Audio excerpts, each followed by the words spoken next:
Hello friends, ज्ञान classes academy में आप सभी का स्वागत है। साथियों, डीएलएड फोर्थ सेमेस्टर राजन सीरीज के अतिलघुत्तरीय प्रश्नों पर हम लोग पहुंच चुके हैं। बहुविकल्पी कंप्लीट हो चुका है, सभी विषय का चेक कर लीजिएगा। आइए, आज की क्लास में हम लोग पढ़ेंगे शैक्षिक प्रबंधन एवं प्रशासन और अतिलघुत्तरीय प्रश्न रहेगा राजन सीरीज 2026 का संस्करण। आइए, सभी क्वेश्चन सेम टू सेम, शब्द सेम टू सेम है, कोई भी परिवर्तन नहीं किए गए हैं। तो आइए स्टार्ट करते हैं और पहला प्रश्न लेते हैं। पहला प्रश्न है, संस्थागत नियोजन का शाब्दिक अर्थ बताइए। 2022 और 25 में पूछा गया प्रश्न है। उत्तर है, इस प्रकार का नियोजन संस्थाओं द्वारा किया जाता है। संस्थाएं अपनी आवश्यकताओं, संसाधनों को ध्यान में रखते हुए शैक्षिक नियोजन करते हैं। शैक्षिक नियोजन का मतलब है साथियों, एक प्रकार से नियम बनाना। ठीक है, जैसे कोई भी संस्था चला रहे हैं, जैसे स्कूल हो गया, कॉलेज हो गया। ठीक, मान लीजिए आपको वहाँ पर रख दिए गए कि आप इसको चलाइए, तो आप कुछ न कुछ नियम बनाएंगे उसको चलाने के लिए कि कितने कर्मचारी इसमें रखें, किस किस हिसाब से टीचर रखें, कि कौन सा विषय कौन सा पढ़ाएंगे, डबल टीचर रखना है, सिंगल रखना है, वहाँ पर सुविधाएं क्या क्या देनी है। ठीक, कुछ न कुछ तो आप नियम बनाएंगे ही।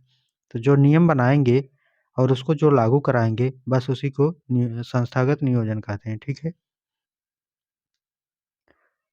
प्रश्न संख्या 2 है, विद्यालय में बजट के प्रकार बताइए। 2023 और 25 में आए हुए प्रश्न है।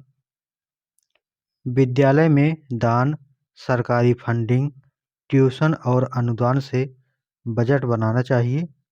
साथ ही उन्हें ऐसा बजट बनाने की ज़रूरत है जिसमें कार्मिक व्यय, शिक्षण संस्थान, भवन रखरखाव और परिचालन लागत शामिल हो। कहने का मतलब यह है, विद्यालय का कोई ना कोई बजट होता है। बजट का मतलब पैसा विद्यालय को दिया जाता है। तो विद्यालय को पैसा कैसे कैसे जाता है, तो दान कर दिया जाता है। ठीक है, कोई ना कोई, और सरकार जो है बजट देती है, फंडिंग करती है। और विद्यालय जो है ट्यूशन भी करा करके कुछ पैसा पा जाती है, और वो जो पैसा मिलती है कोई ना कोई विद्यालय की भवन बनाने में, विद्यालय को चलाने में, इन सभी चीज़ों में खर्चा किया जाता है। ठीक है, ताकि भवन कोई टूट रहा हो तो उसको बनवा दी जाए। ठीक है। आइए, प्रश्न संख्या 3 है, खेल कूद से बच्चों में किन किन पक्षों का विकास होता है। 2025 में आया है। खेल कूद बृहद कौशलों के विकास में सहायक होते हैं। ठीक, खेल कूद का मतलब साथियों सर्वांगीण विकास मान सकते हैं, जिसमें शारीरिक विकास भी होता है और मानसिक विकास होता है, क्योंकि खेल के दौरान बातचीत होती है। ठीक है। प्रश्न संख्या 4 है, विद्यालय वित्तीय प्रबंधन के 2 उद्देश्य लिखिए। 2025 में आया है। उत्तर है, पहला शिक्षा के लक्ष्यों को प्राप्त करना। दूसरा है वित्तीय संसाधनों का कुशल और प्रभावी उपयोग सुनिश्चित करना। ठीक है, आगे बढ़ें। चलिए, प्रश्न संख्या 5 है, समय सारणी से क्या लाभ होते हैं, अथवा समय सारणी के 2 प्रमुख लाभ लिखिए। अथवा पूछा गया है कि समय सारणी के महत्व पर प्रकाश डालिए या महत्व बताइए।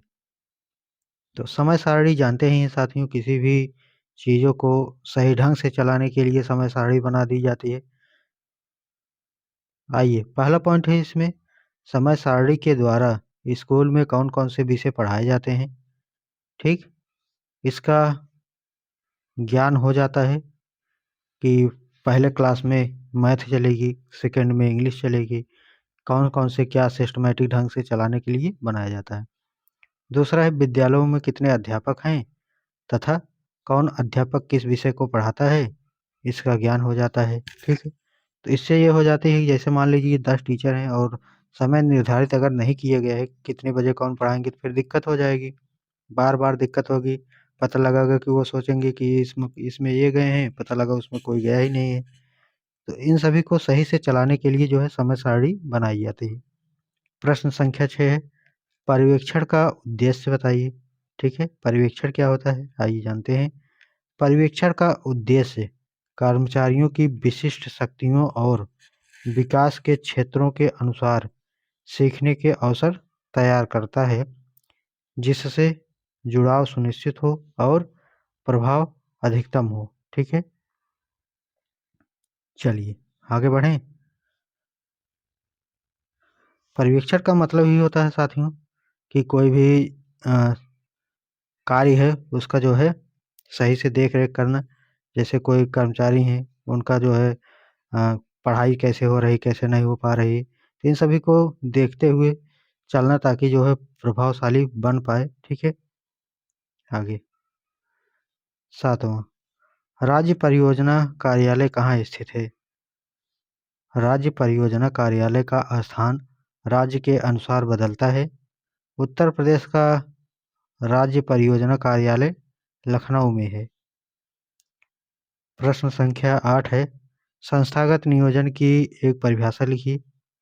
और यही जो है क्वेश्चन रिपीट भी हुआ है अलग अलग नामों से। अथवा संस्थागत नियोजन को परिभाषित कीजिए, अथवा संस्थागत नियोजन का शाब्दिक अर्थ लिखिए, अथवा संस्थागत नियोजन से आप क्या समझते हैं, आशय बताइए। ठीक है, तो किसी शिक्षण संस्था द्वारा स्वानुभव, स्वानुभूत मतलब स्वयं से जानना, आवश्यकताओं तथा प्राप्त संसाधनों, उन साधनों जिनके प्राप्त होने की संभावना होने के आधार पर अपने विकास के लिए बनाया गया कार्यक्रम उस संस्था की नियोजन संस्था कहलाती है। इस योजना की लंबी अवधि भी हो सकती है और छोटी भी। ठीक है, संस्थागत नियोजन का मतलब है साथियों जो नियम बनाया जाता है, हमने इसको पहले ही बता दिए। ठीक है, किसी भी चीज़ों को, चाहे संस्था हो, चाहे कोई संगठन हो, चाहे स्कूल हो, चाहे कॉलेज हो, कुछ भी हो, उसको चलाने के लिए जो भी नियम बनाएंगे उसी को संस्थागत नियम कहेंगे। ठीक है, अब संस्था को चला रहे हैं, संस्थागत नियम हो जाएगा, और कोई चलाएंगे तो उसका नियम हो जाएगा। प्रश्न संख्या 9 है, विद्यालय प्रबंधन के 2 सोपान लिखिए। ठीक है, पहला हो जाएगा नियोजन, दूसरा हो जाएगा संगठन। तो ये जो है दोनों हो जाएंगे। प्रश्न संख्या 10 है, मीना मंच से आप क्या समझते हैं? 2025 में आया है। मीना मंच विद्यालयों में लड़कियों के लिए एक ऐसा मंच है जो उन्हें खुलकर बात करने, आत्मविश्वास बढ़ाने और अपनी बातों का अवसर देना होता है। ठीक है, मीना मंच में जो लड़कियां होती हैं उनकी जो है आत्मविश्वास को बढ़ाने, ताकि वह विद्यालय जाएं, पढ़ें, शिक्षा को लेकर के जागरूक करने के लिए जो है रेडियो पर एक कार्यक्रम भी मीना मंच के नाम से चलाया जाता था, मीना की दुनिया। ठीक है, उसमें इसी सब पर जोर दिया जाता था कि विद्यालय जाकर के पढ़ें। ठीक है, आगे प्रश्न संख्या 11 है, एनपीआरसी का पूरा नाम लिखिए। 2025 में पूछा गया है।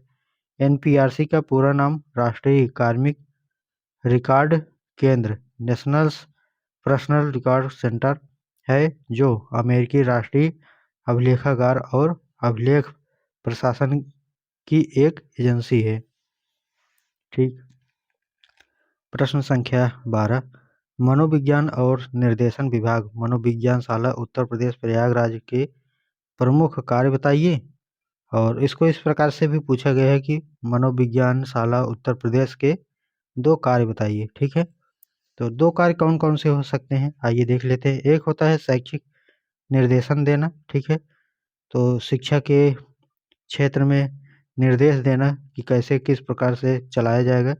व्यक्तिगत निर्देशन देना, ठीक है, किसी पर्सनल व्यक्ति को निर्देश देना। बाल निर्देशन करना, ठीक है, बच्चों को किस प्रकार से उनका मार्गदर्शन करना है। व्यावसायिक निर्देशन देना, तो ये सभी जो है निर्देशन के प्रकार हो जाएंगे। ठीक है, अगला देखेंगे, अगला है प्रश्न संख्या 13,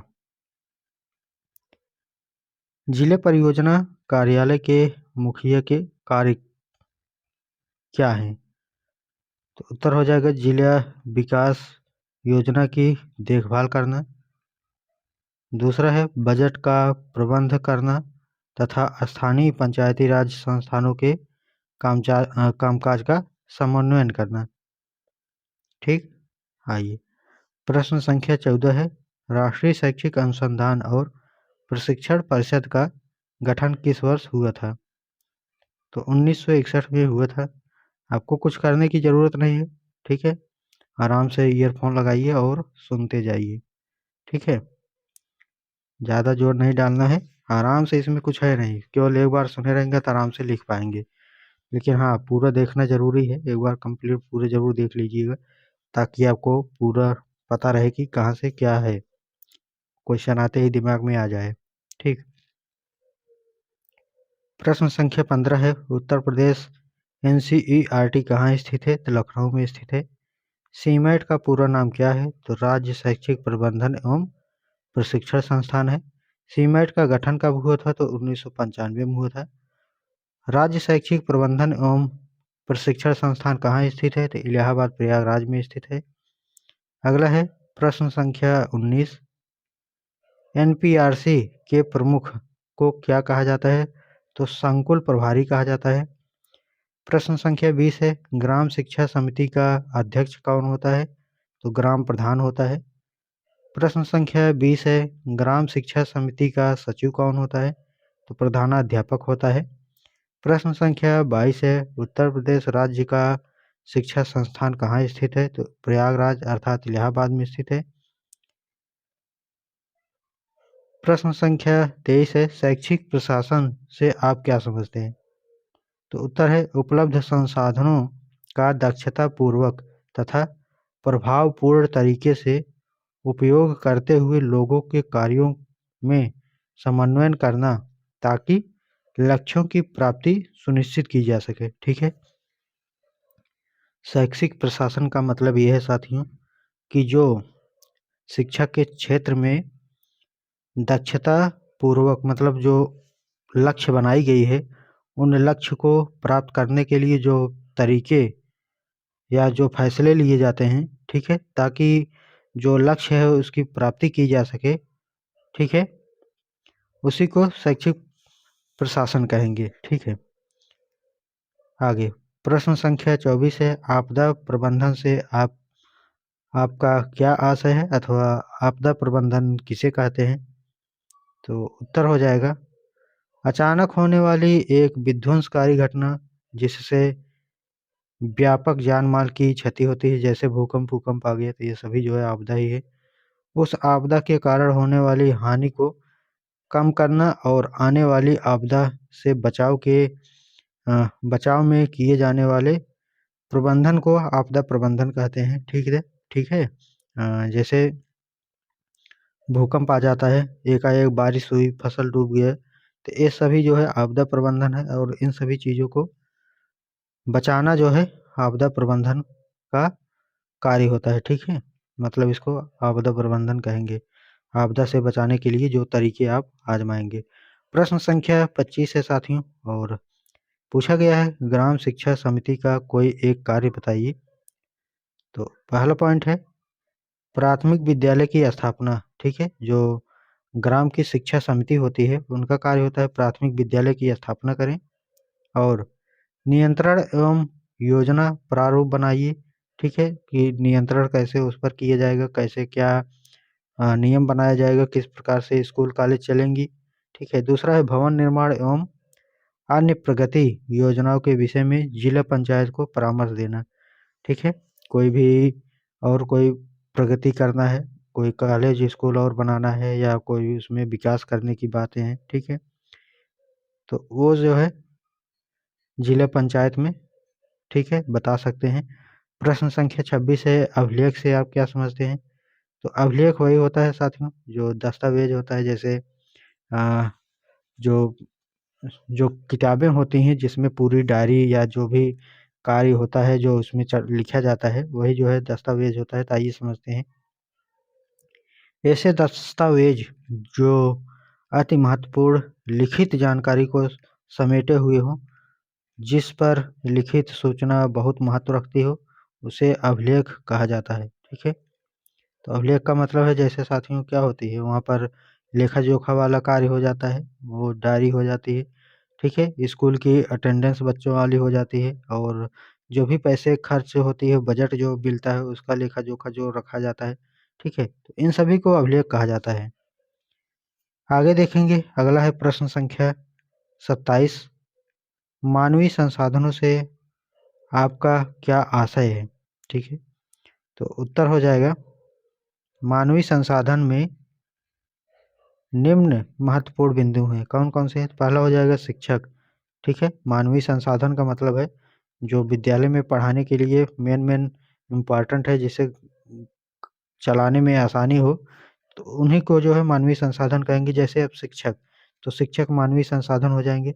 शिक्षक को राष्ट्र निर्माता कहा गया है और किसी राष्ट्र के सर्वांगीण विकास में उनकी शिक्षा व्यवस्था महत्वपूर्ण भूमिका निभाती है और शिक्षक बालक को सही दिशा दे करके उनके ज्ञानवर्धन के साथ उन्हें मानवीय प्रवृत्ति की ओर अग्रसर करता है। अतः यह ज़रूरी है कि शिक्षक को अपने विषय का पूर्ण ज्ञान हो। जब तक शिक्षक को ही ज्ञान नहीं होगा तो बच्चों को क्या ज्ञान देंगे, ठीक है? इसलिए बच्चों शिक्षक को पूरी तरीके से ज्ञान होना चाहिए। वह प्रशिक्षित हो एवं पाठ्य सहगामी क्रियाओं में रुचि के साथ-साथ बच्चों में व्यक्तिगत रुचि ले, ठीक है? ऐसा नहीं हो कि रुचि ही ना हो पढ़ाने में तो क्या ही टीचर पढ़ाएँगे। तो उनके पास रुचि भी होनी चाहिए कम से कम और हर बच्चों को जो है अलग-अलग ध्यान देने की भी जो है मतलब रुचि होनी चाहिए। दूसरा है बच्चे बच्चे हमारी शिक्षा व्यवस्था के लक्ष्य हैं और अतः बच्चे के समग्र नामांकन एवं ठहराव को ध्यान में रखना हमारा लक्ष्य है और उन्हें समय की आवश्यकता के अनुरूप शिक्षा प्रदान करना हमारा कर्तव्य है। तीसरा है समुदाय। समुदाय शिक्षा से जुड़ी एक बड़ी समस्या है और यदि विद्यालय को समुदाय का सहयोग प्राप्त हो तो विद्यालय क्या है, अगर समुदाय को मिल जाए सुधार करने के लिए तो क्या होती है, जैसे और जो है कठिनाइयों का सामना जो है किया जा सकता है और ठीक है, जैसे अगर आस-पास के लोग मिल जाएँ तो कोई समस्या आएगी तो आसानी से सॉल्व हो जाएगी। जैसे समुदाय के किसी डॉक्टर के माध्यम से बच्चों का स्वास्थ्य परीक्षण करना और उनकी आख्या रखना, समुदाय के किसी विशिष्ट व्यक्ति के माध्यम से बच्चों के भ्रमण में सहयोग लेना, ठीक है। प्रश्न संख्या 28 है, अच्छे वाचनालय की 2 विशेषता लिखिए, ठीक है। तो अच्छे वाचनालय मतलब जहाँ पर पढ़ा जाता है, ठीक है। जैसे अच्छा वातावरण होना चाहिए और सुयोग्य एवं शिक्षित शिक्षिका एवं शिक्षक होने चाहिए, ठीक है। जैसे विद्यालय है तो वहाँ पर वातावरण शांत होना चाहिए, सही जगह पर होना चाहिए, ऐसा नहीं ज शोर ज़्यादा हो और सुयोग्य एवं शिक्षिका एवं शिक्षक होने चाहिए ताकि अच्छे से जानकारी दे पाएँ। प्रश्न संख्या 29 है, जिला शिक्षा एवं प्रशिक्षण संस्थान की स्थापना का मुख्य उद्देश्य लिखिए। तो राष्ट्रीय शिक्षा नीति 1986 के तहत 33 जिलों में डायट की स्थापना की गई है ताकि सेवापूर्ण एवं सेवाकालीन प्रशिक्षण से जिला की गुणवत्ता को बढ़ाया जा सके। प्राथमिक शिक्षकों के लिए सेवापूर्ण और प्राथमिक स्कूल के शिक्षक के लिए सेवाकालीन प्रशिक्षण आयोजित करने हेतु डायट जिला स्तर पर नोडल संस्था के रूप में कार्य करेगी, ठीक है। आगे प्रश्न संख्या 30, विद्यालयों में अभिभावक शिक्षक संघ की स्थापना क्यों की जाती है, ठीक है। जो अभिभावकों की शिक्षक संघ होती है वो स्थापना क्यों की जाती है विद्यालय में, तो विद्यालयों में अभिभावक शिक्षक संघ की स्थापना बालक के सर्वांगीण विकास तथा बालक को समझने के लिए की जाती है ताकि बालक के बारे में जानकारी मिलती रहे, ठीक है।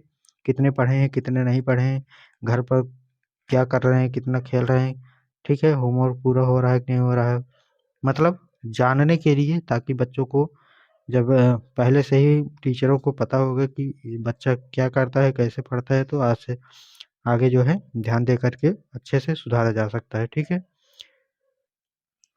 आगे प्रश्न संख्या 31 है, मनोविज्ञान शाला की स्थापना किस उद्देश्य से की गई है? ठीक है, जो मनोविज्ञान शाला है आखिर क्यों बनाया गया है? तो मनोविज्ञान शाला की स्थापना छात्र के मन में उठ रहे सवालों को ध्यान में रखते हुए उनकी बनाई गई है। ठीक है, सवालों को समझने के उद्देश्य के लिए उनकी मनोविज्ञान शाला की स्थापना की गई। ठीक है, आगे प्रश्न संख्या 32 है, अभिभावक शिक्षक संघ का उद्देश्य बताइए। ठीक है, तो अभिभावक और जो शिक्षक संघ है उनका उद्देश्य क्या है? तो पहला है अभिभावक को शिक्षा के प्रति जागरूक करना। ठीक है, दूसरा हो जाएगा विद्यालय एवं अभिभावक के बीच की दूरी समाप्त करना, नामांकन एवं ठहराव सुनिश्चित करना। ठीक है, अभिभावक अर्थात बच्चों के माता पिता, गार्जियन, और शिक्षक मतलब जो स्कूल में कई शिक्षक होते हैं, तो उन सभी शिक्षकों से अभिभावक से बातचीत परस्पर होती रहनी चाहिए ताकि बच्चों के बारे में अच्छे से जानकारी दोनों तरफ होनी चाहिए। ठीक है, आगे प्रश्न संख्या 33 है, राज्य विज्ञान शिक्षा संस्थान कहाँ स्थित है? तो इलाहाबाद में। प्रश्न संख्या 34, राज्य हिंदी संस्थान कहाँ स्थित है? तो वाराणसी में स्थित है। आंग्ल भाषा शिक्षण संस्थान कहाँ स्थित है? तो प्रयागराज में है। मनोविज्ञान और निर्देशन विभाग कहाँ स्थित है? तो प्रयागराज इलाहाबाद में है। राज्य शैक्षिक तकनीक संस्थान कहाँ स्थित है? तो लखनऊ में है। राज्य परियोजना कार्यालय कहाँ स्थित है? तो लखनऊ में है। सीमेट कहाँ स्थित है? तो प्रयागराज इलाहाबाद में है। शैक्षिक भ्रमण का महत्व बताइए। ठीक है, और ये जो है इम्पोर्टेंट है, 20, 21, 22 में पूछा गया है। तो भ्रमण के अभाव में शिक्षा बुनियादी अनुभवों से दूर हो जाती है। विज्ञान, इतिहास, भूगोल आदि में भ्रमण अत्यंत आवश्यक है। ठीक है, भ्रमण का मतलब होता है साथियों, बच्चे खेल कूद करने के लिए या जो आसपास के चीज़ें हैं उनको दिखाने के लिए ले जाइए। वो अच्छे से वहाँ पर देखेंगे, टहलेंगे, घूमेंगे और अच्छे से अपने आप जो है सीख जाएंगे कि कहाँ पर कैसे क्या बनाया गया है। ठीक है, तमाम प्रकार की जानकारियाँ प्राप्त होगी। प्रश्न संख्या 41 है, पाठ्य सहगामी क्रियाओं से आप क्या समझते हैं? ठीक है, क्या आशय है? तो पाठ्य सहगामी क्रियाओं से आशय उन क्रियाओं से हैं जो पाठ्यक्रम के साथ साथ विद्यालय में कराई जाती है। पाठ्य सहगामी क्रियाओं से बच्चे चीज़ों का प्रयोग करना सीखते हैं। ठीक है, पाठ्य सहगामी क्रियाओं से आशय क्या होती है? कि उन क्रियाओं से होती हैं जो पाठ के साथ साथ उनके जो है अन्य को भी जो है ले करके चलें, उनको सर्वांगीण विकास करने में मदद करें। ठीक है, ठीक है, तो आइए आगे बढ़ते हैं। उन सभी को ले सकते हैं जैसे कापी किताब हो गई, जो बच्चों को पढ़ाने में आगे बढ़ने में मदद करे, तो वही जो है पाठ सहगामी हो जाएंगे। आगे प्रश्न संख्या 42 है, प्रबंधन एवं प्रशासन से क्या अंतर है? ठीक है, प्रबंधन क्या होता है और प्रशासन क्या होता है, दोनों में अंतर क्या है? तो प्रशासन एक निर्धारक कार्य है। ठीक है, जबकि प्रबंधन एक कार्यकारी कार्य है। ठीक है, प्रबंधन का मतलब होता है साथियों कोई न कोई नियम बनाना, उसका उपलब्ध कराना। जैसे संस्था ही है, हमने कई बार बताया है कि जब प्रबंधन का मतलब होता है कोई संस्था है उनकी नियम बनाना, कानून बनाना, उसकी जो है उपलब्धता कराना, सुनिश्चित करना। ठीक है, प्रबंध करिए, जैसे प्रबंध का मतलब नहीं कहते हैं कि यहाँ पर क्या क्या कोई फंक्शन होता है, क्या क्या है, यहाँ पर क्या क्या प्रबंध किया गया है। ठीक है, किन किन चीज़ों की आवश्यकता है, क्या क्या किए गए हैं, उन चीज़ों को चलाने के लिए जब आप उस पर लागू करते हैं तो प्रशासन हो जाता है। ठीक है, प्रश्न संख्या 43 है, शैक्षिक पर्यवेक्षण को परिभाषित कीजिए। 2021 में पूछा गया है। शैक्षिक पर्यवेक्षण का अर्थ है स्कूल के अधिकारियों का एक सर्वव्यापी प्रयास जो संस्था के सुधार के लिए शिक्षकों और अन्य शैक्षिक कर्मचारियों के नेतृत्व प्रदान करने के लिए निर्देशित है। ठीक है, आइए आगे बढ़ते हैं। प्रश्न संख्या 44 है, संचयी अभिलेख पत्र में किसका लेखा रखा जाता है? तो संचयी अभिलेख छात्र का अस्थायी आलेख होता है। यह छात्र का शैक्षिक इतिहास होता है, जिसमें छात्र की उपस्थिति, स्वास्थ्य परीक्षा, अंक, विद्यालय की सूचनाएं, ठीक है।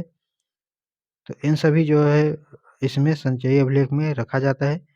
प्रश्न संख्या 45 है, जिला समन्वयक जिले के किस अधिकारी के अधीनस्थ कार्य करता है? तो 2021 में पूछा गया है।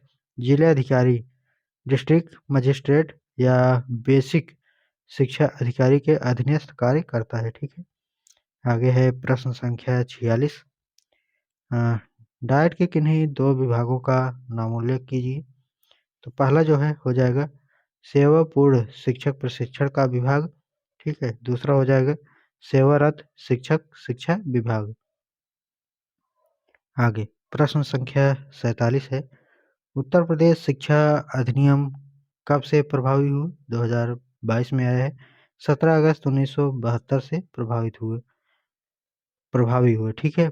और प्रश्न संख्या 48 है, मानवीय संसाधन के दो उद्देश्य बताइए। तो पहला है विकास के लिए सही अवसर देना, ठीक, ताकि जो विकास है उसका विकास किया जा सके, शिक्षा के क्षेत्र में किया जा सके, ठीक है। जो टारगेट लक्ष्य है उसको जो है उस लक्ष्य को पूरा करने के लिए मानवीय संसाधन की आवश्यकता होती है। श्रमिकों है तो अवसर उपलब्ध कराना, ठीक है। जो श्रमिक है उनको अवसर कराना, उपलब्ध कराना, ताकि वो जो है कार्य कर सके। प्रश्न संख्या 49 है, खेल कूद के प्रमुख सिद्धांत कौन कौन से हैं? 2022 में पूछा गया है। तो उत्तर हो जाएगा समेकित और असमयिता, ठीक है। दूसरा हो जाएगा एक खिलाड़ी और अनेक खिलाड़ी। तीसरा पूर्ण जानकारी और अपूर्ण जानकारी, ठीक। आगे प्रश्न संख्या 50, शिक्षक संदर्भिका से क्या तात्पर्य है?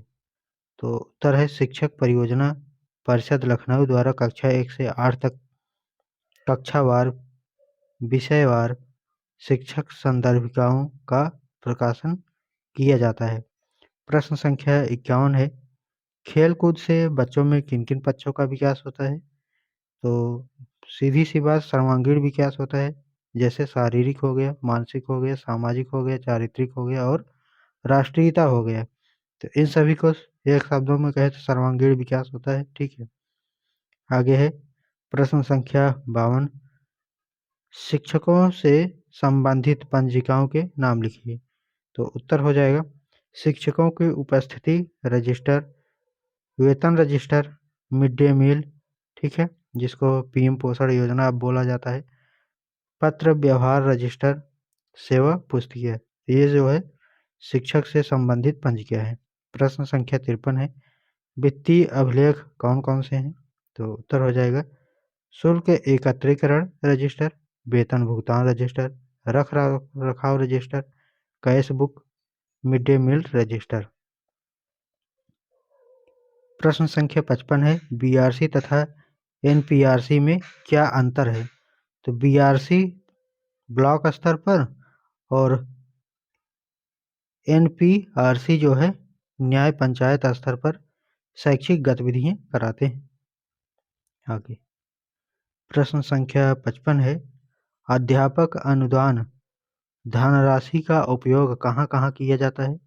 तो अध्यापक अनुदान राशि का उपयोग विद्यालय कल्याण समिति अथवा विद्यालय प्रबंधन समिति के द्वारा किया जाता है। इसका उपयोग फर्नीचर मरम्मत, स्टेशनरी, पुस्तकालय सामग्री, ब्लैक बोर्ड, चाक, नक्शा, ग्लोब, घड़ी, सफाई सामग्री और सौंदर्यीकरण तथा प्रधानाध्यापक कक्ष सुसज्जा हेतु किया जाता है, ठीक है।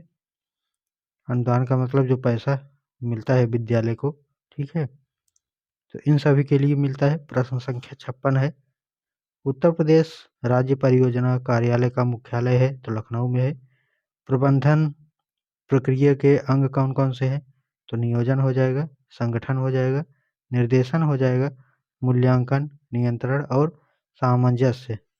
प्रश्न संख्या 58 है, विद्यालयी प्रबंधन के अंतर्गत कौन-कौन से भौतिक संसाधन आते हैं? तो उत्तर हो जाएगा मुख्य अध्यापक का कमरा, विद्यालय कार्यालय, कक्षाएं, स्टाफ रूम, ड्राइंग रूम, विज्ञान कक्ष, भूगोल कक्ष, शौचालय, खेल का मैदान, छात्रावास, पुस्तकालय। ठीक है, ये सभी जो है विद्यालय के प्रबंधन होते हैं और भौतिक संसाधन के अंतर्गत आते हैं ये सब। आगे प्रश्न संख्या 59 है, लर्निंग कार्नर से आप क्या समझते हैं? 2020 और 21 में पूछा गया प्रश्न है। तो सीखने का वह कोना जहां बालक विभिन्न शैक्षिक गतिविधियां करते हैं। ठीक है, तो जो लर्निंग कार्नर होता है एक प्रकार का जो लाइब्रेरी होता है, जो विद्यालय होता है। ठीक है, विद्यालय में किसी एक कोने पर जो है किताबें पुस्तकें रख दी जाती हैं और बच्चा जब छुट्टी होता है तो उसी किताबों को दोपहर में या जब उसकी इच्छा कहती है तो वह पढ़ सकता है वहाँ पर। ठीक है, खाली समय में। प्रश्न संख्या 60, कक्षा 2 में पढ़ाई जाने वाली पाठ्य पुस्तकों की संख्या का नाम बताइए। जैसे रेनबो हो गया, कलरव हो गया, गिनतारा हो गया, तो ये सभी जो है कक्षा 2 में पढ़ाई जाती है और अब ये है इनका नाम धीरे-धीरे चेंज हो रहा है। ठीक है, तो लेटेस्ट अब जो है देखना होगा कि कौन सी किताबें चल रही हैं। प्रश्न संख्या 61 है, पाठ्य पुस्तकों के विकास में किन-किन बिंदुओं का विशेष रूप से ध्यान रखा जाता है? तो विषय सामग्री छात्रों के मानसिक स्तर के अनुकूल चित्र एवं उदाहरण आवश्यकता अनुसार जो है होने चाहिए ताकि बच्चे जो हैं आसानी से समझ पाएँ।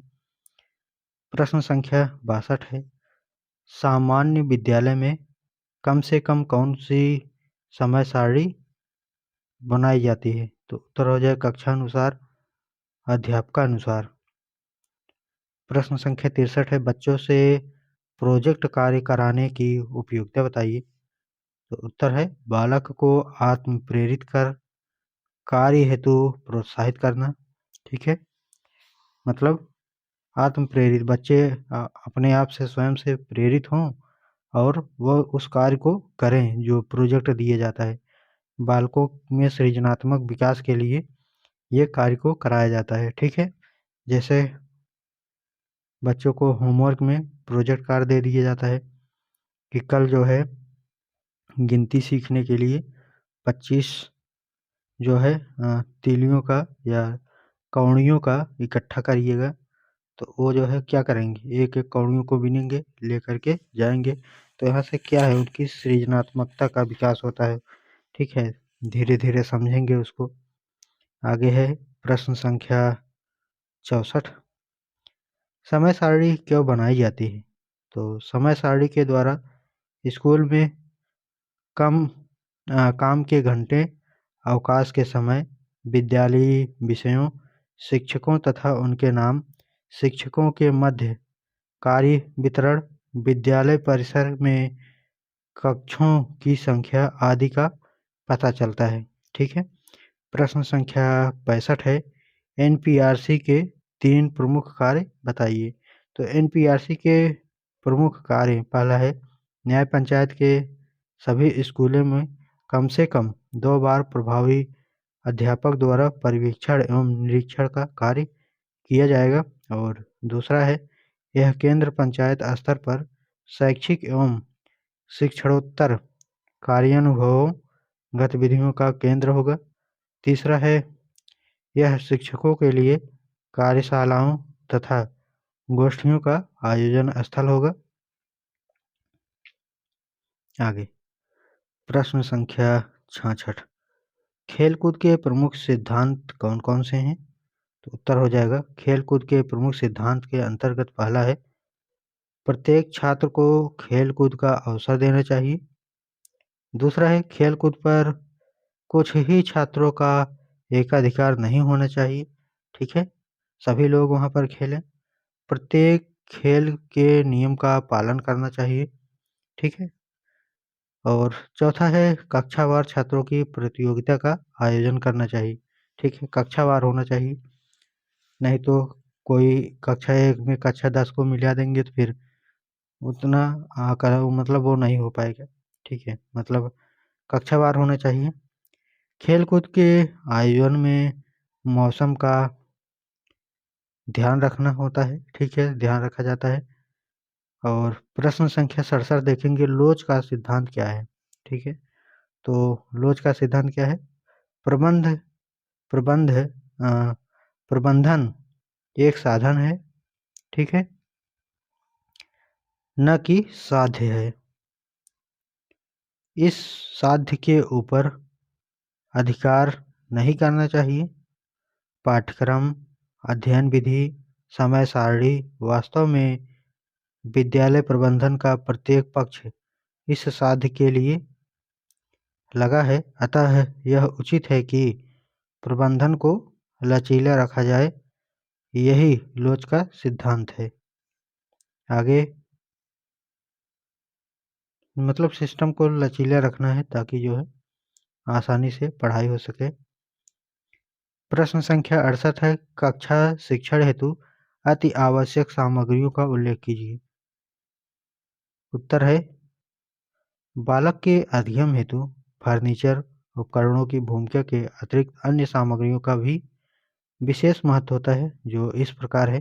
कैसा है? पहला है श्यामपट्ट, दूसरा है चार्ट, तीसरा है मॉडल, चौथा है मानचित्र तथा आकृति, पांचवा है ग्राफ, छठवां है विद्यालय शिक्षण सामग्री आदि। प्रश्न संख्या 69 है, प्रभावी शिक्षक के गुण बताइए। ठीक है, तो प्रभावी शिक्षक के गुण, पहला है एक सफल शिक्षक छात्र प्रेमी होता है तथा वह छात्रों के विकास में रुचि लेकर उनकी कठिनाइयों को दूर करने से तत्पर रहता है। आगे दूसरा पॉइंट है, शिक्षक का व्यक्तिगत प्रभावशाली होना चाहिए, व्यक्तित्व जो है प्रभावशाली होना चाहिए। और तीसरा है वह शारीरिक तथा मानसिक रूप से स्वस्थ होना चाहिए। ठीक है, आगे प्रश्न संख्या 70, शिक्षण अधिगम सामग्री की क्या भूमिका है? तो उत्तर हो जाएगा, शिक्षण अधिगम सामग्री के द्वारा शिक्षण अधिगम की गुणवत्ता का विकास किया जाता है। शिक्षण अधिगम सामग्री के अंतर्गत अधिगम को अस्थायित्व प्रदान किया जाता है, क्योंकि अच्छी शिक्षण सामग्री के उपयोग से प्राप्त ज्ञान अस्थायी होता है। ठीक है, शिक्षण सामग्री का मतलब होता है साथियों, ताकि जो बच्चों को मूर्त रूप से दिखाया जा सके और दिखाने के बाद उसी से रिलेटेड जो है समझाया जा सके, ताकि वो देख करके या खेल विधि का उपयोग करके कर सकते हैं, जिससे जो है उनकी ज्ञान जो है अस्थायी हो जाती है। प्रश्न संख्या 71 है, पाठ्य पुस्तकों की क्या विशेषता होनी चाहिए? तो उत्तर है, पाठ्य पुस्तकों की विशेषताएं, पहला है चित्र रंगीन तथा आकर्षक होने चाहिए, दूसरा है पाठ्य वस्तु स्पष्ट बोलचाल की भाषा में हो, तीसरा है बच्चों को अपने आप सीखने के अवसर हों, चौथा है बच्चों को अपने सीखे ज्ञान का स्व मूल्यांकन के अवसर हों, और पांचवा है पाठ्य पुस्तकों से बच्चों की जो जिज्ञासा है उसका जिज्ञासा बनाया जा सके, और पाठ्य वस्तु से बच्चों के स्तरानुकूल हो, मतलब जिस प्रकार के बच्चे हो उसी प्रकार से जो है पुस्तकों का भी होना चाहिए। लेवल ऊंचा बहुत ज़्यादा बड़ा और नीचा नहीं होना चाहिए। ठीक है, प्रश्न संख्या 72 है, अध्यापक डायरी से क्या अभिप्राय है? तो उत्तर हो जाएगा, अध्यापक की दैनंदिनी उसके लिए एक मानचित्र के समान होती है। ठीक, यह उनके कार्यों की रूपरेखा प्रदर्शित करती है। इसमें अध्यापक की वार्षिक तथा दैनिक क्रियाओं का वर्णन, शिक्षण विधियां, गृह कार्य आदि का विवरण दिया जाता है। प्रश्न संख्या 73 है, समय सारणी के किन्हीं दो सिद्धांतों के नाम लिखिए। पहला है स्तर के अनुसार समय सारणी का निर्माण करना, दूसरा है छात्रों की स्थानीय आवश्यकताओं को दृष्टिगत रखना। आगे प्रश्न संख्या 74 है, साला कैलेंडर से क्या अभिप्राय है? तो साला कैलेंडर, ठीक है, साला कैलेंडर विद्यालय की संपूर्ण वर्ष की मुख्य मुख्य गतिविधियों एवं क्रियाओं का एक रेखा चित्र होता है। ठीक है, मतलब रेखा चित्र का मतलब है कि जो बनाया जाता है कि कौन कौन से लक्ष्य किस प्रकार से कार्य करना है। ठीक है, यह विद्यालय सत्र के प्रारंभ होने से पूर्व ही तैयार कर लिया जाता है कि आखिर आगे आगे किस प्रकार से कार्य को करना है, जिसमें विद्यालयी अवकाश, मासिक और शास्त्रीय, अर्धवार्षिक तथा वार्षिक परीक्षाओं की तिथियां, प्रवेश तिथि कब से कब कराना है, विद्यालयी चुनाव कब कहाँ पर क्या हो जाएगा, विद्यालय की वार्षिक समारोह क्या कब क्या लगेगा, अभिभावक का सम्मेलन कब होगा, इन सभी की तिथियां जो है पहले से ही सुनिश्चित कर ली जाती है। ठीक है, इसी को जो है साला कैलेंडर के नाम से भी जाना जाता है। ठीक है, आगे प्रश्न संख्या 75 है, शिक्षक संदर्भिका के 2 लाभ लिखिए। ठीक है, तो उत्तर हो जाएगा पहला, यह शिक्षकों का मार्गदर्शन करती है। कौन? शिक्षक संदर्भिका। ठीक है, और दूसरा है इसके अध्ययन से शिक्षण अधिगम को प्रभावी बनाया जा सकता है। ठीक, प्रश्न संख्या 76 है, प्रबंधन के प्रमुख घटकों का नामोल्लेख कीजिए। तो पहला है विकास का लक्ष्य, दूसरा है नियोजन के कार्यक्रम, तीसरा है कार्यक्रमों की व्यवस्था करना, चौथा है प्रबंधन के कार्यों का आकलन करना। प्रश्न संख्या 77 है, सफल नेतृत्वकर्ता के 2 प्रमुख गुण लिखिए। पहला है कार्य का विभाजन शिक्षकों की योग्यता एवं रुचियों के अनुरूप करना, दूसरा है कार्य निर्धारण में निष्पक्ष व्यवहार। प्रश्न संख्या 78, विद्यालय परिसर में पर्यावरण संरक्षण हेतु आप क्या कर सकते हैं? तो छात्रों द्वारा विशेष दिवसों पर स्वच्छता अभियान चलाना, वृक्षारोपण तथा पर्यावरण जन जागरूकता के प्रति रुचि जागृत करना। प्रश्न संख्या 79 है, प्रार्थना स्थल पर बच्चों के व्यक्तित्व विकास हेतु आयोजित की जाने वाली 2 प्रक्रियाओं की उल्लेख कीजिए।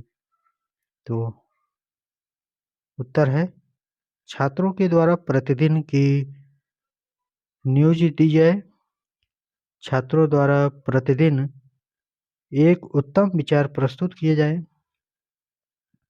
प्रश्न संख्या 80, किन्हीं 2 शिक्षण उपकरणों एवं शिक्षण में उनकी महत्व को उल्लेख कीजिए। उत्तर है पहला श्यामपट्ट हो जाएगा। ठीक है, और श्यामपट्ट के अंतर्गत देखिएगा, श्यामपट्ट वह शिक्षण उपकरण है जिसकी सहायता से कक्षा कक्ष को जीवंत किया जाता है। मतलब जो क्लासें हैं उसमें जान आ जाती है। एक प्रकार जान आने का मतलब ये नहीं है कि वो जीवित हो जाएगा, मतलब शिक्षण जो प्रक्रिया है वो सुगम हो जाती है, सरल हो जाती है और आसान हो जाती है पढ़ने में। ठीक है, यह उपकरण शिक्षा में अति प्राचीन काल से अपनी उपयोगिता सिद्ध कर रहा है। दूसरा है कंप्यूटर लैपटॉप। आज कंप्यूटर लैपटॉप एक अत्यंत आधुनिक शिक्षण उपकरण बन गया है जो नई तकनीकी से शिक्षा का सबसे सशक्त माध्यम है। ठीक है, जैसे दूर बैठ कर के ही पढ़ाई ले ली जाती है घर से, नहीं तो पहले क्या होता था, जाना पड़ता था। ठीक, साधन नहीं होते थे। प्रश्न संख्या 81 है, विज्ञान शिक्षण में प्रयोगशाला का क्या महत्व है? 2020 में आया है। तो उत्तर है विज्ञान शिक्षण बिना प्रयोगशाला के संभव नहीं है। ठीक है, जो विज्ञान शिक्षण है, विज्ञान शिक्षण में बिना प्रयोगशाला के संभव नहीं है, क्योंकि इसमें केमिकल का रिएक्शन या सब कुछ ये सभी जो है विज्ञान में इम्पॉर्टेंट हो जाता है, बिना किए नहीं समझ में आएगा। तो वैज्ञानिक तथ्यों की जांच करके ही तथ्यों के सत्य को जाना जाता है, अतः विज्ञान विषय में प्रयोगशाला का बहुत ही महत्वपूर्ण है होना। प्रश्न संख्या 82 है, प्राथमिक स्तरीय 2 पाठ्य पुस्तकों के नाम लिखिए। तो एक कलरव हो जाएगा, दूसरा रेनबो हो जाएगा। ठीक है, ये सभी जो है प्राथमिक स्तर के हैं। ठीक, आगे प्रश्न संख्या 83 है, किन्हीं दो विद्यालयी अभिलेख के नाम व उनका उपयोग लिखिए। तो विद्यालयी अभिलेख में पहला हो जाएगा लाग बुक। ठीक है, लाग बुक में क्या होता है, इसके द्वारा विद्यालय विकास के क्रम का ज्ञान होता है। यह एक प्रकार की विद्यालयी डायरी है, इसमें जिसमें विद्यालय की विशेष घटनाएं, नवीन पाठ्यपुस्तक, यंत्र, कोर्स आदि की प्रस्तावना, विद्यालय के कार्य घंटे, निरीक्षण हेतु आए अधिकारियों के हस्ताक्षर आदि लिखे जाते हैं। जैसे प्रशिक्षु जो टीचिंग करने जाते हैं तो वो भी जो है इसी लॉगबुक में दर्ज कर दी जाती है, कहाँ आज से जो है ज्वाइनिंग किए हैं 1 महीने के लिए और 1 महीने तक प्रशिक्षण लेंगे, तो ये जो भी डायरी में लिखा जाता है। कैलेंडर यह है विद्यालय सत्र के प्रारंभ में होने से पूर्व तैयार किया जाता है। जो कैलेंडर होता है ये जो है विद्यालय स्टार्ट होने से पहले ही जो है बना लिया जाता है, मतलब हर साल शुरू होने से पहले बना ली जाती है। विद्यालयी अवकाश, मासिक, शास्त्रीय, ठीक है, अर्धवार्षिक, वार्षिक परीक्षाओं की तिथियां, विद्यालय चुनाव कब कब होंगे, विद्यालय समारोह, ठीक है, विद्यालय में जो समारोह होंगे वो कब कब होंगे, तो ये सभी जो है पहले से ही कैलेंडर में दर्ज कर दी जाती है। वही जो है दूसरा अभिलेख हो जाएगा। आगे प्रश्न संख्या 84, बाल सरकार का गठन विद्यालय में क्यों किया जाता है।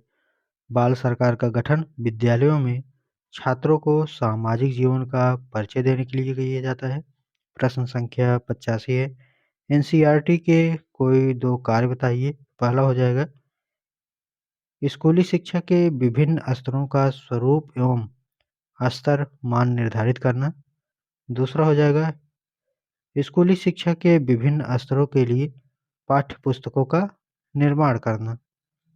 आगे प्रश्न संख्या 86 है, सूचना का अधिकार अधिनियम का क्या उद्देश्य है।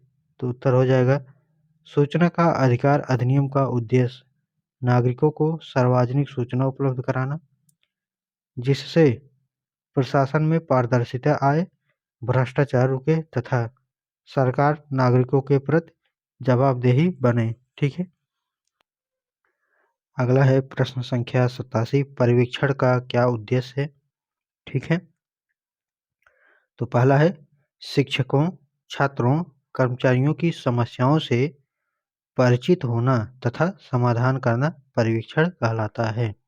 ठीक है, जैसे कोई कर्मचारी हैं, ठीक है, या टीचर ही मान लीजिए, और अगर आपको समझना है या बच्चों की परेशानी को समझना है, ठीक है, और उनको समझ करके उनका समाधान कर रहे हैं तो ये परिवीक्षण हो जाएगा। ठीक, विद्यालय के प्रशासनिक ढांचे में उत्पन्न दोष का मूल्यांकन करना। ठीक है, मतलब दोष का मूल्यांकन करना। विद्यालय में कोई वही चीज़ें हैं जो हमने बताया, कोई कर्मचारी हैं, कोई शिक्षक हैं, कोई विद्यार्थी हैं, उन सभी की कमियों को पता लगाना और दूर करना जो है परीक्षण हो जाएगा। आगे प्रश्न संख्या 88 है, शिक्षण में उपयोगी किन्हीं 2 शिक्षण अधिगम सामग्रियों के नाम व उनके उपयोग बताइए। तो उत्तर हो जाएगा पहला चार्ट। ठीक, चार्ट के अंतर्गत क्या आ जाएगा, तो चार्ट शिक्षण की प्रभावी सामग्री है जो प्रत्यय को स्पष्ट करने में शिक्षक की बहुत मदद करती है। दूसरा हो जाएगा मॉडल। मॉडल भी प्रभावी शिक्षण अधिगम की सामग्री है, जहां हम जा नहीं पाते उन स्थलों तथा वस्तुओं का मॉडल शिक्षण को जीवंत कर देता है।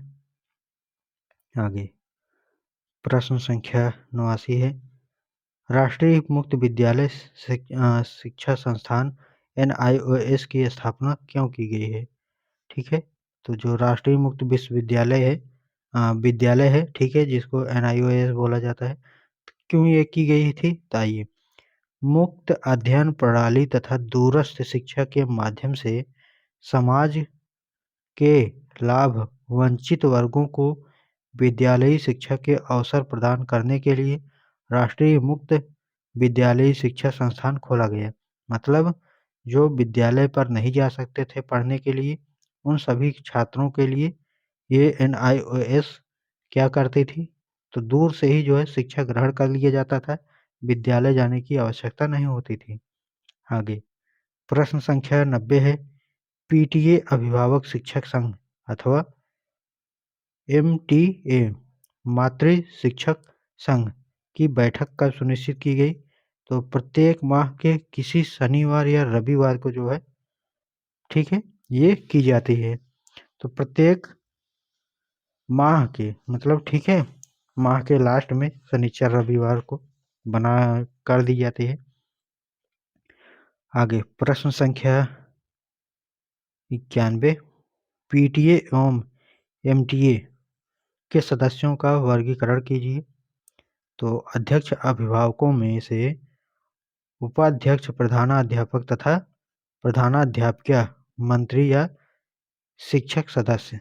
प्रश्न संख्या 92, विद्यालय श्रेणीकरण क्या है, तो उत्तर हो जाएगा, जिस प्रकार बच्चे के शैक्षिक मूल्यांकन के बाद उन्हें श्रेणी प्रदान की जाती है, उसी प्रकार विद्यालयों में बच्चों की शैक्षिक संप्राप्ति स्तर के मापन के आधार पर विद्यालयी श्रेणीकरण की व्यवस्था की जाती है। आगे प्रश्न संख्या 93 है, विद्यालय श्रेणीकरण की आवश्यकता एवं महत्व बताइए। आगे उत्तर हो जाएगा, शिक्षा की गुणवत्ता बढ़ाने, विद्यालय में बच्चों का नामांकन तथा ठहराव बढ़ाने के लिए अनेक उपाय किए जाते हैं। विद्यालय अपनी गुणवत्ता में लगातार संवर्धन करे। इसके लिए विद्यालय से संबंधित सभी क्षेत्र एवं कार्य अनुश्रवण कर श्रेणीकरण करने की व्यवस्था की गई है। प्रश्न संख्या 94, राष्ट्रीय अध्यापक शिक्षा परिषद की स्थापना कब हुई थी, तो 1995 ईस्वी में। राष्ट्रीय अध्यापक शिक्षा परिषद में कुल कितने सदस्य होते हैं, तो 41 सदस्य होते हैं। प्रश्न संख्या 96, समुदाय से आप क्या समझते हैं, 2020 और 22 में पूछा गया है, ठीक है। तो आइए जानते हैं साथियों, समुदाय क्या होता है। समुदाय शिक्षा से जुड़ी एक बड़ी समस्या है।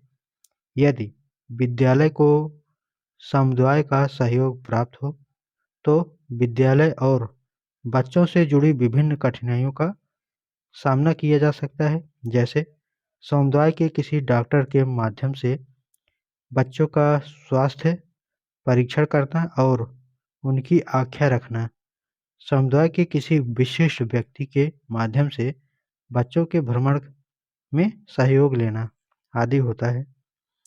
आगे है प्रश्न संख्या 97, ठीक है। विद्यालय के मानव संसाधन कौन-कौन से हैं, और ये जो है इम्पोर्टेंट है, 20 और 22 में आए हुए प्रश्न है, ठीक है।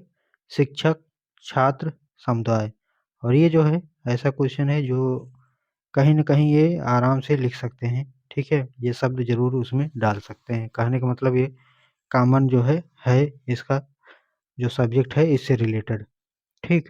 प्रश्न संख्या 98 है, समय सारणी की परिभाषा लिखिए। समय सारणी एक चार्ट है जो विद्यालय में किए जाने वाले सभी क्रियाकलापों को दर्शाता है, ठीक है। सभी क्रियाकलाप मतलब जो जो कार्य करेंगे, कब कब क्या करेंगे, सब कुछ विवरण होता है। प्रश्न संख्या 99 है, वृत्ति प्रबंधन से आप क्या समझते हैं, 2020 में पूछा गया है। JF ब्रेडले के अनुसार वृत्ति प्रबंधन व्यवसाय का वह क्षेत्र है जिसका संबंध पूंजी के विवेकपूर्ण उपयोग एवं पूंजी संसाधनों के सतर्क चयन से तथा ताकि व्यय करने वाली इकाई अपने उद्देश्यों की प्राप्ति की ओर बढ़ सकें। आगे प्रश्न संख्या 100, विद्यालय का हृदय किसे कहा जाता है, ठीक है। 2020 में पूछा गया है।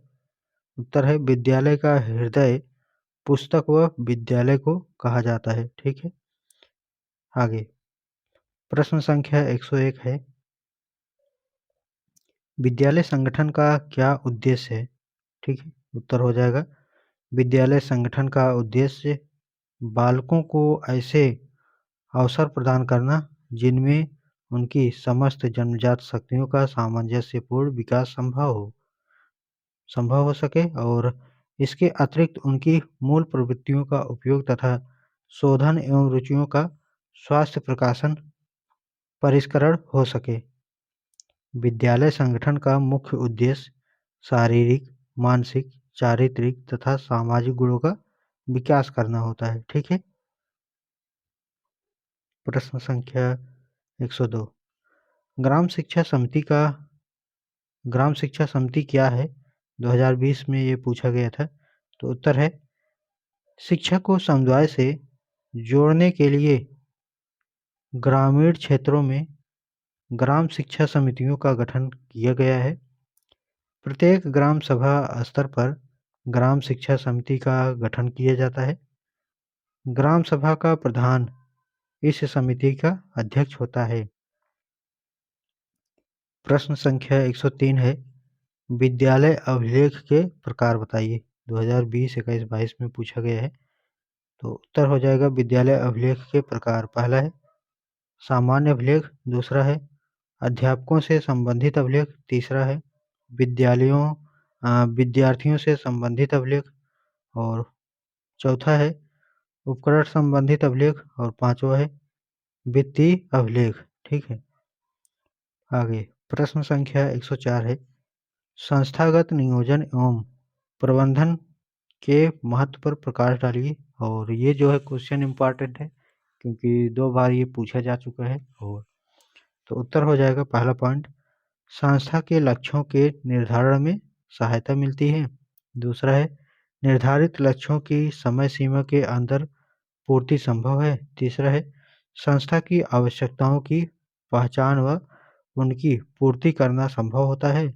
और चौथा है समस्याओं व कठिनाइयों की पहचान होती है और उन्हें दूर करने में मदद मिलती है। पांचवा है उपलब्ध संसाधन का बेहतर व आधिकारिक सदुपयोग किया जा सकता है। अगला है प्रश्न संख्या 105, मीना मंच के प्रमुख उद्देश्य क्या है?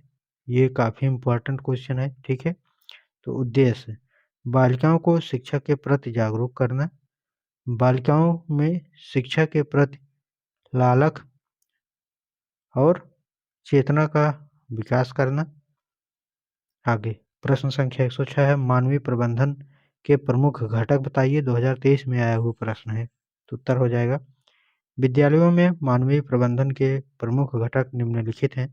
पहला है प्रधानाध्यापक, दूसरा है शिक्षक, तीसरा है छात्र, चौथा है समुदाय। ठीक है। ग्राम शिक्षा समिति और शिक्षक अभिभावक संघ, छात्र शिक्षक संघ। अगला प्रश्न संख्या 107 है, प्रबंधन से क्या आशय है स्पष्ट कीजिए। अथवा पूछा गया है कि कुशल प्रबंधन से क्या समझते हैं। तो उत्तर है किसी कार्य को संबंधित व्यक्तियों के द्वारा पारस्परिक सहयोग से कुशलतापूर्वक संपन्न करने की प्रक्रिया ही कुशल प्रबंधन कहलाती है। ठीक है। आगे है प्रश्न संख्या 108, शिक्षण में लर्निंग कॉर्नर का महत्व स्पष्ट कीजिए। 2023 में पूछा गया है। लर्निंग कॉर्नर विद्यालय का वह कोना होता है जिसमें शिक्षण से संबंधित शिक्षण अधिगम सामग्री का संग्रह होता है। लर्निंग कॉर्नर में उपस्थित वस्तुओं को बच्चे स्पर्श करके, देख करके, पढ़ करके ज्ञान अर्जित करते हैं। ठीक है। और ये जो है हमने बता ही दिया है विद्यालय में ही जहाँ पर बच्चे पढ़ते हैं उसी के कोने पर कुछ पुस्तकें रख दी जाती हैं। ये जो हम लोग प्राइमरी के कॉलेजों में जा कर के देखते हैं तो ऐसा होता है। ठीक है। उन्हीं को जो है लर्निंग कॉर्नर कहते हैं। प्रश्न संख्या 109 है, पर्यवेक्षण का अर्थ स्पष्ट कीजिए। 2023 में पूछा गया है। पर्यवेक्षण शब्द को अंग्रेजी में सुपरविजन कहा जाता है जिसका अर्थ है उच्च दृष्टि, सुपर धन विजन, जो विद्यमान विकास को गति प्रदान कर सके। उनके कार्यक्रम विद्यालय की अपेक्षाओं के अनुरूप होना चाहिए, जिससे विद्यालय संगठन के समस्त घटकों का समुचित विकास हो सके। पर्यवेक्षण का कार्य उन विद्यालयों का मार्गदर्शन करना है और विद्यालयी समस्याओं के समाधान में सहायता प्रदान करना भी है, और जिसके पर्यवेक्षण की उन पर जिम्मेदारी होती है। प्रश्न संख्या 110 है, सूचना संकाय के सोपानों का उल्लेख कीजिए। 2023 में आया है। पहला है इनपुट, दूसरा है आउटपुट, तीसरा है प्रोसेसिंग और स्टोरेज, चौथा है इंफॉर्मेशन ट्रांसमिशन। ठीक। प्रश्न संख्या 111, ग्राम शिक्षा समिति के कौन-कौन से सदस्य होते हैं? 2023 में पूछा गया है। तो विद्यालय शिक्षा समिति में कुल 15 सदस्य होते हैं, जिनमें से 11 अभिभावक और 4 नामित सदस्य होते हैं। ठीक है। आगे प्रश्न संख्या 112 पूछा गया है कि पाठ्य सहगामी क्रियाओं के उद्देश्य बताइए, और पूछा गया है पाठ्य सहगामी क्रियाकलापों के 4 उद्देश्य लिखिए। तो आइए 4 उद्देश्य देख लेते हैं कौन-कौन से हैं। पहला है छात्रों की मूल प्रवृत्तियों का शोधन एवं परिमार्जन करना। दूसरा है छात्रों को संपूर्ण सत्र जो है व्यस्त रखना। ठीक है, ताकि कुछ न कुछ बच्चे सीखते रहें, करते रहें।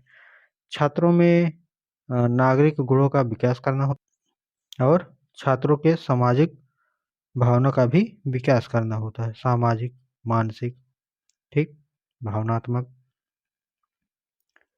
प्रश्न संख्या 113 है, किन्हीं 4 प्राकृतिक आपदाओं के नाम बताइए, और इम्पॉर्टेंट क्वेश्चन बन जाता है। पहला है भूकंप, दूसरा सुनामी, तीसरा चक्रवात, ठीक है, चौथा है ओलावृष्टि, पांचवा है बादल का फटना, छठवां है सूखा। प्रश्न संख्या 114 है, भारत में सूचना का अधिकार अधिनियम किस वर्ष से प्रभावित हुआ?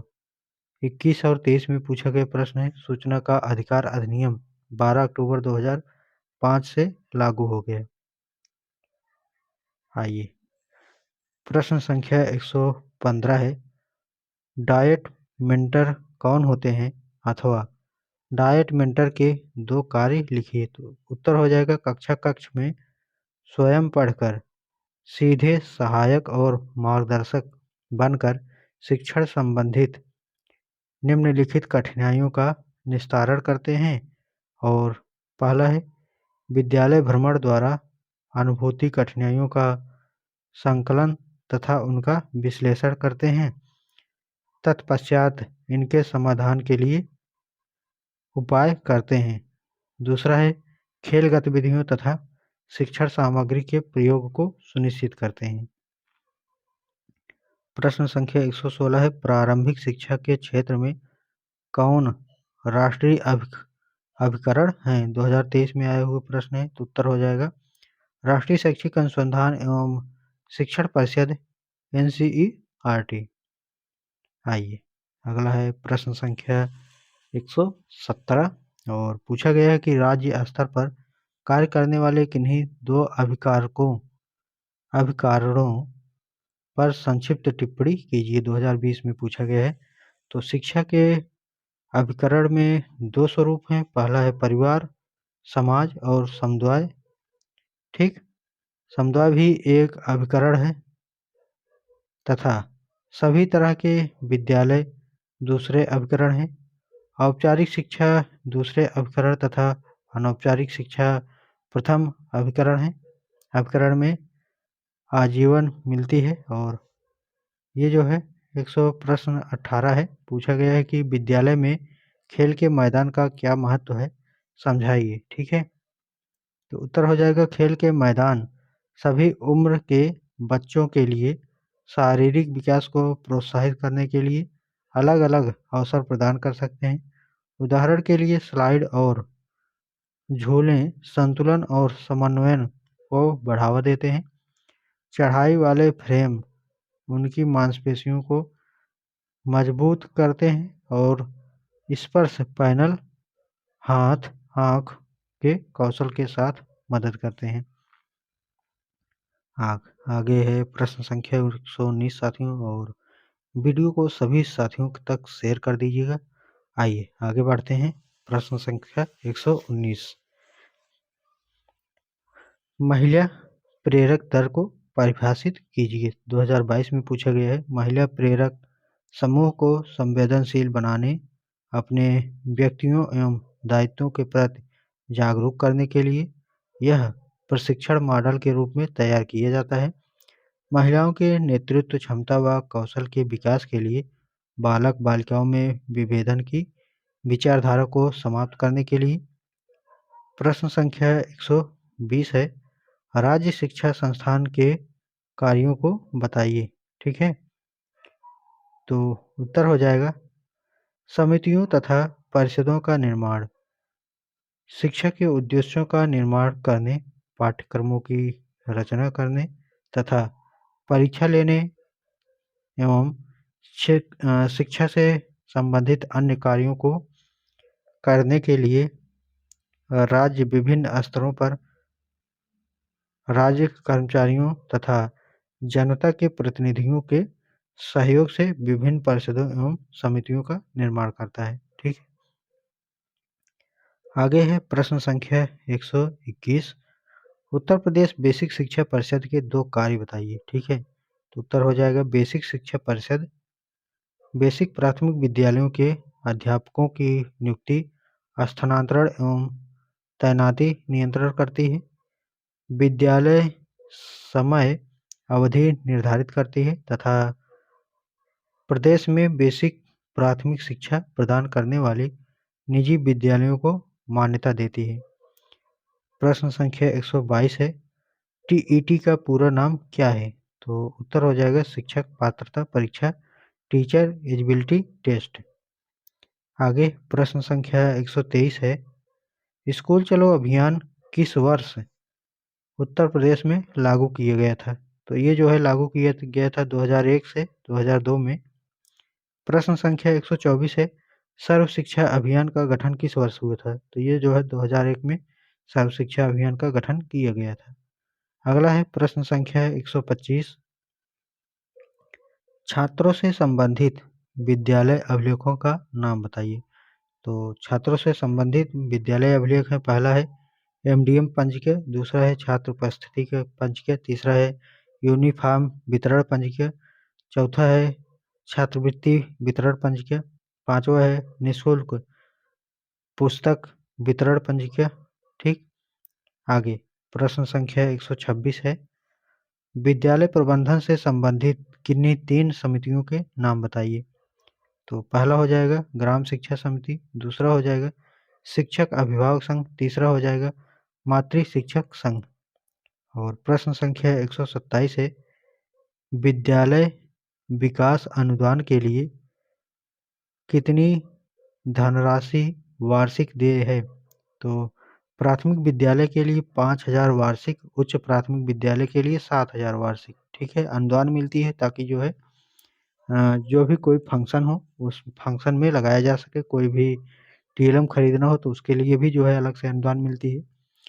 प्रश्न संख्या 127 है, विद्यालय रख रखाव के लिए कितनी धनराशि देय होती है? तो 7,500 रुपये जो है वार्षिक में आता है। ठीक है, विद्यालय की रख रखाव में देख रेख करने के लिए। आगे प्रश्न संख्या 129 है, निःशुल्क यूनिफॉर्म के लिए कितनी धनराशि देय है?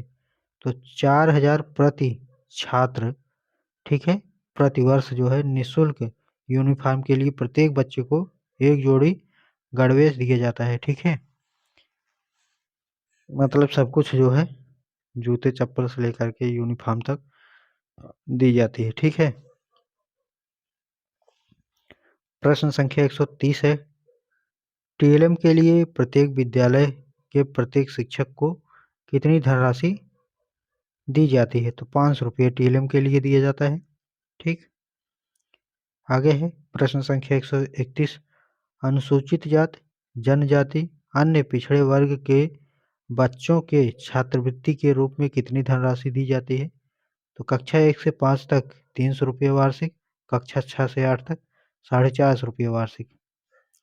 आगे प्रश्न संख्या 132 है, विद्यालय प्रबंधन समिति में कुल 15 सदस्य होते हैं, जिसमें 11 अभिभावक सदस्य हैं, शेष सदस्य कौन है? तो 4 जो सदस्य होते हैं, पहला होता है विद्यालय के प्रधानाध्यापक, प्रधानाध्यापकीय जो पदेन सचिव होते हैं, पहला, और दूसरे स्थान पर लेखपाल हो सकते हैं, ठीक है, लेखपाल होते हैं। तीसरा मिडवाइफ अर्थात एएनएम एएनएम हो जाएगा, और पांचवा हो जाएगा प्रधान द्वारा नामित सदस्य।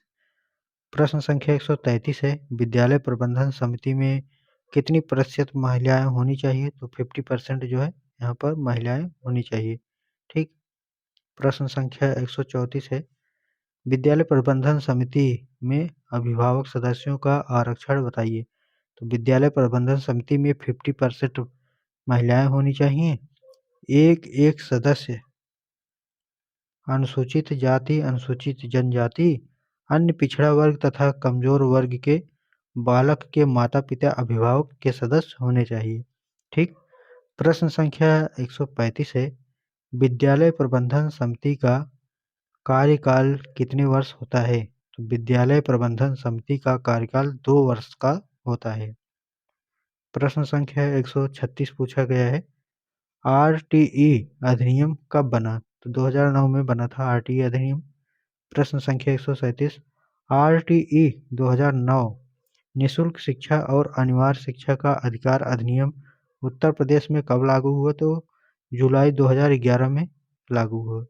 प्रश्न संख्या 138 है, भारत में आरटीई कब लागू हुआ? तो 1 अप्रैल 2010 को लागू हुआ था, ठीक है, आरटीई।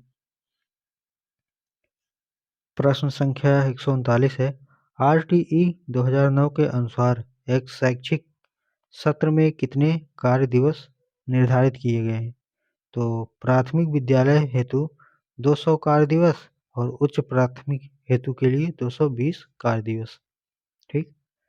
प्रश्न संख्या 140 है, आरटीई 2009 के अनुसार एक शैक्षिक सत्र में कुल कितने घंटे शिक्षकों को पढ़ाई सुनिश्चित कराना चाहिए, ठीक है। तो प्राथमिक विद्यालय हेतु 800 घंटे और उच्च प्राथमिक विद्यालय हेतु 1000 घंटे, ठीक है। आगे प्रश्न संख्या 141 है, विद्यालय प्रबंधन समिति का कार्य दायित्व बताइए। तो उत्तर है पहला, आरटीई 2009 अधिकार कानून के आसपास के लोगों को बताना, 6 से 14 वर्ष के आयु के वर्ग के बच्चों के नामांकन एवं उपस्थिति सुनिश्चित करना।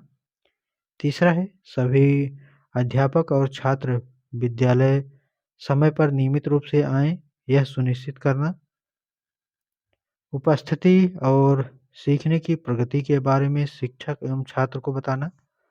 3 साल की विद्यालय विकास की योजना बनाना, ठीक है। आगे है प्रश्न संख्या 142, प्रभावपूर्ण विद्यालय प्रबंधन के सिद्धांत कौन कौन से हैं? नाम बताइए। तो उत्तर हो जाएगा प्रजातांत्रिक प्रबंधन, दूसरा है आंकड़ों का वैज्ञानिक संग्रह, तीसरा है लक्ष्य निर्धारण तथा योजना, और चौथा है अवधि निरीक्षण, ठीक। प्रश्न संख्या 143 है, प्रजातांत्रिक प्रबंधन से आप क्या समझते हैं? तो उत्तर हो जाएगा प्रजातांत्रिक प्रबंधन प्रभावपूर्ण विद्यालय प्रबंधन का एक महत्वपूर्ण सिद्धांत है। प्रजातांत्रिक प्रबंधन के अंतर्गत विद्यालय से संबंधित सभी मानवीय संसाधन को कुशलतापूर्वक उनके कार्य दायित्व को बताते हुए विद्यालय के संचालन को सुनिश्चित करना आता है। और विद्यालय के प्रधानाध्यापक को चाहिए कि वे अभिभावकों को विद्यालय से जोड़े रखें तथा समय समय पर पीटीए एवं एमटीए की मीटिंग कराते रहें, जिससे विद्यालय का संचालन कुशलतापूर्वक होता रहे। प्रश्न संख्या 144 है, विद्यालय विकास की योजना क्या है? समझाइए। तो विद्यालय प्रबंधन समिति द्वारा अपने विद्यालय के सर्वांगीण विकास के लिए 3 वर्षों के लिए योजना बनाई जाती है, उसे ही विद्यालय विकास योजना कहते हैं, ठीक है। मतलब विद्यालय का किस प्रकार से विकास किया जाएगा। 3 साल पहले का जो है टारगेट ले लिया जाता है कि हमको 3 साल में यहाँ तक पहुँचना है, ठीक है? तो उन सभी को जो है विद्यालयी विकास का योजना कह सकते हैं। प्रश्न संख्या 145 है, विद्यालय प्रबंधन समिति का अध्यक्ष कौन होता है? तो अभिभावक के सदस्य जो है विद्यालय प्रबंधन समिति के अध्यक्ष होते हैं। प्रश्न संख्या 146, प्रबंधन क्या है? 2022 में पूछा गया है। विभिन्न लोगों के सहयोग से प्राप्त संसाधनों की मदद से नियमों का पालन करते हुए लक्ष्य प्राप्त करने की प्रक्रिया ही प्रबंधन है, अथवा प्रबंधन वह प्रक्रिया है जो व्यवस्थापक द्वारा प्रतिपादित की जाती है। यह किसी भी कार्य के संपादन का प्रथम तथा महत्वपूर्ण चरण है। प्रश्न संख्या 147, विद्यालय प्रबंधन के अंतर्गत कितने संसाधनों का समन्वय होता है? तो विद्यालय प्रबंधन के अंतर्गत 3 संसाधनों का समन्वय होता है। पहला है भौतिक संसाधन, दूसरा है मानवीय संसाधन, तीसरा है वित्तीय संसाधन, ठीक है? मतलब इन चीज़ों को होगा तभी जो है विद्यालय का जो है नियम बन पाएगा और आगे जो है कार्य कर पाएंगे। आगे है प्रश्न संख्या 148, प्राथमिक विद्यालय में TLM हेतु कितनी धनराशि अध्यापकों को दी जाती है? तो 5 रुपये के लिए 500 रुपये मिलता है TLM खरीदने के लिए, ठीक है? ताकि बच्चों को दिखा करके पढ़ाया जा सके। प्रश्न संख्या 149 है, विद्यालय प्रबंधन से आप क्या समझते हैं? विद्यालय प्रबंधन क्या है? अथवा ठीक है, तो क्या है? ये जो अथवा है यहाँ पर होगा, ठीक है? अथवा तो उत्तर हो जाएगा विद्यालय प्रबंधन वह प्रक्रिया है जिसके द्वारा सीमित समय में, कम खर्च में तथा सीमित संसाधनों द्वारा अधिकतम निर्धारित उद्देश्य की प्राप्ति होती है। प्रश्न संख्या 150, मानवीय प्रबंधन क्या है? अथवा विद्यालय से संबंध रखने वाले प्रमुख मानवीय संसाधन के नाम लिखिए। ये 2021 में आया हुआ प्रश्न है। तो मानवीय संसाधन के 3 प्रमुख घटक होते हैं, जैसे पहला है बच्चे और दूसरा है शिक्षक, तीसरा है समुदाय। मानवीय प्रबंधन का वह प्रयास है जिसके अंतर्गत सभी घटक मिलकर एक संस्था के हित में कार्य करते हैं। प्रश्न संख्या 151 है, मानवीय प्रबंधन का उद्देश्य बताइए। तो उत्तर हो जाएगा मानवीय प्रबंधन का प्रमुख उद्देश्य शैक्षिक गुणवत्ता में वृद्धि करना है। इसके अतिरिक्त प्रतियोगिताएं आयोजित करना, जागरूकता रैली तथा नाटक आदि क्रियाकलापों का आयोजन करना भी मानवीय प्रबंधन का उद्देश्य है, ठीक? आगे है प्रश्न संख्या 152, मानवीय प्रबंधन में किन किन बातों को ध्यान रखना चाहिए? तो उत्तर है मानवीय प्रबंधन के सदस्यों को निम्नलिखित बातों को ध्यान रखना चाहिए। पहला है अपना उत्तरदायित्व स्वीकार करना चाहिए, दूसरा है अपनी बात रखनी चाहिए, तीसरा है शिष्टाचार का पालन करना चाहिए। प्रश्न संख्या 153 है, TLM का पूरा नाम लिखिए। 2025 में पूछा गया है। TLM का पूरा नाम शिक्षण अधिगम सामग्री अर्थात टीचर लर्निंग मटेरियल है, ठीक है? आगे है प्रश्न संख्या 154, BRC का पूरा नाम क्या है? BRC का पूरा नाम ब्लॉक संसाधन केंद्र है। प्रश्न संख्या 155, डाइट का पूरा नाम क्या है? तो डाइट का जो पूरा नाम है जिला शिक्षा एवं प्रशिक्षण संस्थान है। प्रश्न संख्या 156 है, NCERT का पूरा नाम बताइए। 2025 में पूछा भी गया है।